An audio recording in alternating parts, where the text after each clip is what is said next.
بسم الله الرحمن الرحيم كسر هذا بودلان تي في استوديو ملبون وعبد علمي ودين له عيد وناكسن برنامج قارا عيدا ما أنت مقالة ملبون أي ودن كان أستراليا برنامج كان وحا مقالة ملبون لقوا كلا تكود مالك كلا جدسن وحلقوا تكود حافظة بريستون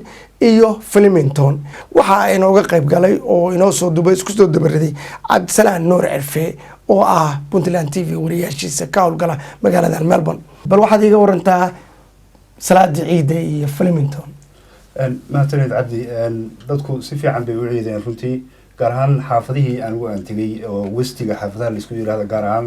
Flemington si fiican baa loogu ciiday dadku waa damaashaadayeen inkastoo xoogaa roob uu jiray haddana waa lagu tukaday salaadii ciida oo si fiican baa loogu tukaday runtii waxa mucjiso ahayd waxa daayay roob yar oo qublo la yiraahdo quble ama la yiraahdo hadii aan dhinaca kale tahay xagaayo daqiiqadii salaada lagu jiray roobku waa istaagay qublihii Allahu akbar markii laga baxay buu haddana bilaabay marka meeshii waa lagu kala tagay runtii laakiin dadku si fiican bay u tukadeen waa loo fariistay qoyaankii cawskii baa la fariistay caruurtu waa ordayeen dadka waaweyn waa sheekaysanayeen waa la ismarxabeynayay si fiican baa loo tukaday inkastoo roobkaasi xoogaa runtii markii salaadaha la tukadana waxaa ka dambeeya wacdiyo dheer oo waqti qaata caruurta markii wacdigaasi dhammaado nacnac iyo waxbaa loo qaybiyaa meesha dadku cabaar bay taagnaadaan intii ma aysan dhicin sababtoo ah roobkaas ayaa kalifay laakiin makhaayadaha mar aan tegay salaadii markaan kasoo baxay iyada laftirkeedu makhaayadahu waa camirnaayeen Soomaalida kulli dadku waa wada dad intee leeg baad isleedahay waa yimaadeen iyadoo roob ahayd oo meel barxada oo banaan lagu tukanay runtii sanadihii hore siday ay ahaayeen waxba iskama dhimin baa oran karaa roobkuna ma celiyo dadka runtii meesha kaliya oo loo jiheeyo bay salaadu ay noqotaa masaajid baa jira xaafadda ku yaala masaajidkuna waa weyn yahay dadkii meesha yimid run ahaantii masaajidku waa qaaday laakiin waxaa la door biday maadaama masaajidku xaafad iyo wuxuu ku dhex yaalaa meel business ah saxmadda iyo waxaa loo diidayaa masaajidka in dacwooyin iyo waxa noocaas laga geeyo sidii aan u fahmay laakiin waxaa la door biday in roobka loo bareero runtii waana dhacday waana lagu tukaday si fiican baa loogu tukaday dadku waa ismarxabeynayeen waa is-salaamayeen dumarka iyo dhinacba gooni inkastoo ay ahaayeen iyo caruurta iyo ragga kulli meesha la wada runtii la ismarxabeynayay xaafadda Bristol ayaad ku tukatay Cabdi adigu bal ka waran areadaas inkastoo the west north iyo west baynu kala nahay meelaha ku kala tuwanay aad iyo aad Cabdisalaan xaafadda Bristol waxa looga ciiday si aad iyo aad u weyn dadku banaankan waa ku tukanayeen sidaad ku soo aragtay Flemington gudaha waa lagu tukanay inkastoo masaajid weyn yahay runtii oo masaajidii ugu horeeyay Melbourne laga dhisay masaajid ugu horeeyay magaalada Melbourne laga dhisay aad iyo aad ayaa dadku u badnaayeen dibadda markuu gudaha buuxsaday dibadda ayaa lagu tukanayay waxa aad iyo aad cajiib u ahayd oo aan horay maaragtay aanan u eegi jirin waxay ahayd sida ixtiraamka badan ee dawladda Australia ama magaaladan dawladda Victoria ay u ixtiraamtay dadka muslimiinta waxa la xiray 4 jaaho ee laga soo gala masaajidka iyadoo ay ahayd jamci la shaqeynaya halka kan waxaa la joojiyay boolis geeska gees in la hubiyo dadkaasi si nabada inay u tukadaan oo aysan qashqashaad iyo midna wax carqalada ama midab takoor aysan la kulmin dadka aad iyo aad ayay u faraxsanaayeen dhammaanna dadku waxay isdhaafsanayeen hadiyado iyo ducooyin iyo dadkii Soomaalida halka joogay oo aad ugu ducaynayay dalka Soomaaliya in nabad ay ka dhacdo oo dadku ay awoodaan sida halkan iyagoo wadankooda aan ahayn inay sidaas kale ugu ciidaan wadankooda iyagoo cabsi qabin aad iyo aad ducadaasi meel kasta ka jirtay runtii ducadu waa socotaa ducada Ilaahay ha aqbalo intii u ducaysay Soomaaliya iyo Soomaalidaba Cabdisalaan dad baa la kulantay microphone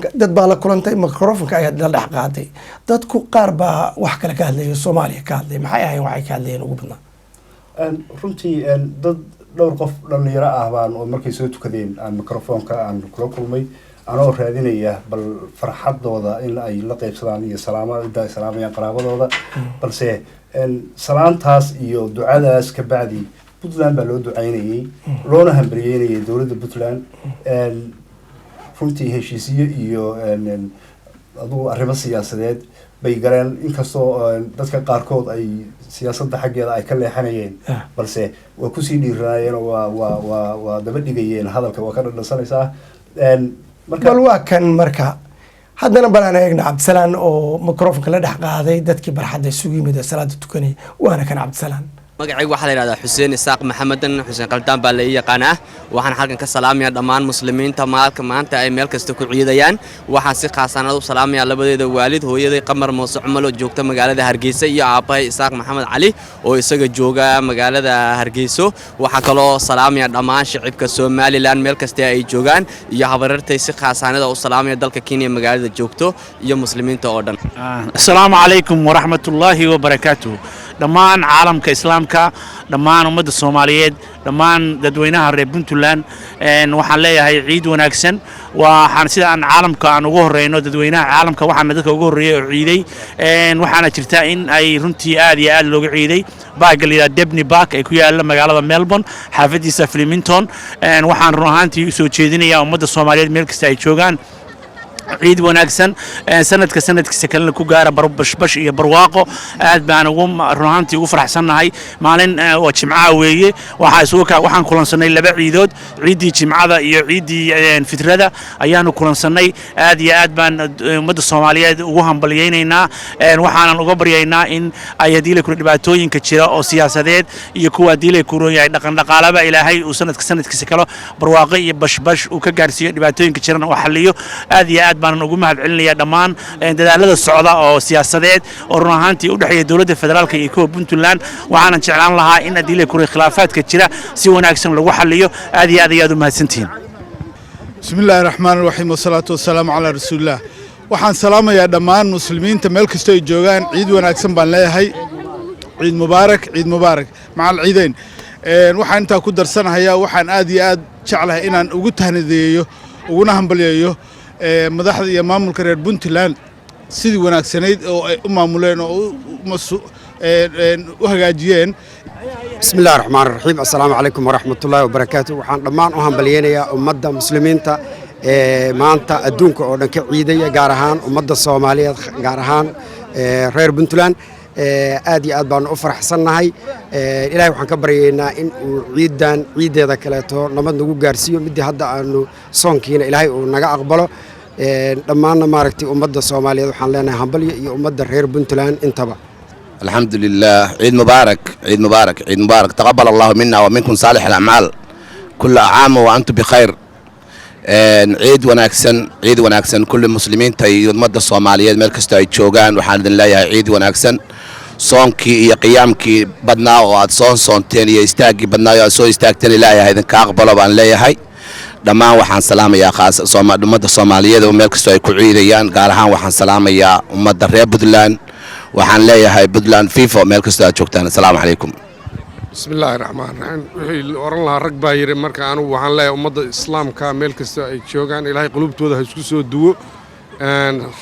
rabadaankiisa kalena ilaahay bashbash iyo barwaaqo Allah ku gaarsiiyo waxaan kaloo leeyahay ummadda reer Puntland aad baan u salaamayaa meel kasta ay joogaan hawsha ay wadaan hadii ilaahay ku roon yahay ama dhinac siyaasadeed dhinac ammaan waanu ku taageersanahay wassalaamu calaykum waraxmatullaahi wabarakaatuh assalaamu calaykum waraxmatullaahi wabarakaatuh muslimiinta maanta dadaalkii badnaa ay sameeyeen muslimiinta maanta u istaagtay inay soo khatimaan oo salaadii ciidda tukatay meel kasta ay joogaan waxaan leeyahay hambalyo waxaan leeyahay rabbi ha idinka abaalmariyo wanaagga aad samayseen iyo ajiibteen amarkii ilaahay Allah idinka abaalmariyo nabad Allah idin siiyo nabad Allah ina siiyo dhamaanteed muslimiinta oo dhan nabad Allah siiyo khaasad bismillaahir rahmaanir rahiim alxamdulillaahi rabbil caalamiin ثم الصلاة والسلام على أشرف الأنبياء والمرسلين نبينا محمد وآله وصحابته ومن صار على نهجه واقتفى أثاره إلى يوم الدين maanta waa maalin ciid ah waxaan tukannay walillaahi alxamdu salaadii ciidul fitriga waa maalin dadka muslimiinta ah meelay joogaan ba farxad weyn u ah ilaahayna waxaan weydiisanaynaa acmaashii soonka iyo salaada iyo qiyaamka lahayd inuu naga aqbalo waxaan ilaahay subxaana wa tacaala u weydiinaynaa dadka soomaalida meelay joogaanba inuu ilaahay tawfiiqda waafajiyo. asalaamu calaykum dhammaan waxaan salaamayaa ummadda soomaaliyeed meel kastoo ay joogaan dhammaantood kulli khayr baan ku wada iidaynaa dhammaan meel kastoo aan joogno annagoo joogno waddanka australia waxaan khaas ahaan salaamayaa tv-ga puntland cabdi cilmi kaarshe maasha allah dhammaan meel kastoo ay joogaan waxaan khayr iyo iid wanaagsan ayaan u rajaynaya iyo wanaag dhammaanna allaha naga dhigo meel kasta ummaddii gacantaas wada haysato khayr ku wada iida khaas ahaan waxaan salaamayaa dhammaan dadka puntland saqiir iyo kabiil asalaamu calaykum intaas waa cabdisalaan puntland t v oo markaa microfonka la dhex qaaday iyo dadka oo dareenkooda ka waramayay cabdisalaan dad badan baad microfonka kula wareegta oad u weydiisay ciday salaamayaan haddii adigu aad jaaniskan haysato yaad salaami lahayd halkan runtii jaanis weeye waa ka faaidaysanaya dhammaan horta mujtamaca soomaaliyeed meel kasta u joogo waa salaamaya gaar ahaan waxaan salaamayaa reer puntland gaar ahaan waxaan salaamayaa walaalahay iyo faamilkaygii oo ku nool gaalkacyo bursaalax riigoomane galdogob intaas baan salaamayaa waxaan si gooni ah aan u salaamayaa madaxda puntland dadaalka soomaalinimada ay wadaan iyo horumarka iyo hormuudka ummadda soomaaliyeed ay yihiin waa ku ammaanaya anoo wariye ah wax kale kama sii daayo idaacadda aan joogo cabdi horumarka soomaaliyeed ayaan kasii daaya marka taas ayaan ku taageerayaa idaacaddaada waxaan ogahay in laba waqti baad soo gashaa idaacadatan magaalada melbourne muddana waa ka shaqeynaysay haddii goor waxaa lagugu xagliyaa inaad puntland wararkeeda keliya raadso maxaa kugu sababa taas laakiin soomaali baan ka hormariyaa puntland soomaali markaan sii daayo puntland waa dhexgeliyaa waana wariyaha systemku sida uu yahay wararkana dad wariyaalaan marmarka qaarkood aan la hadlaa wararka iisoo dira wararka ay iisoo diraan baan aniguna sii gudbiyaa haddii anigu warar aan sameeyo magaalada aan joogo dhexdeedaan ka sameeya oo soomaaliduna ii siman tahay inkastoo dadku feedback macnaha hadalka dambe u imaanaya uu leeyahay kuwa waxay leeyihiin cabdiyow maanta tuuladeedii war kama aada sheegin war hadda tuuladiina haddaysan warba jirin maxaan ka sheegaa waxyaabahaas waa arkaysaa runtii laakiin puntland iyo xamar iyo hargeysa iyo kismaayo anigu waa isugu kay mid warkii iisoo dhaca baan sii daaya iyaguu sii gudbiyaa dadka war anigu aan sameeya runtii ma jiro runtii barnaamijkeenii gaarka aanu ka eegeynay salaada ciidda ee wadanka australia gaar ahaan melbourne waxaan jeclahay inaan idin soo gabagabeeyo ciidda dambe waxaan ilaahay ka baryaynaa inuu inagu gaarsiiyo cimri iyo caafimaad intaynu dib u kulmayno barnaamijkan barnaamij lamid ah waa cabdi cilmi cabdisalaan nuur cirfo oo idin leh sidaa iyo nabadgelyo iyo nooli kulanta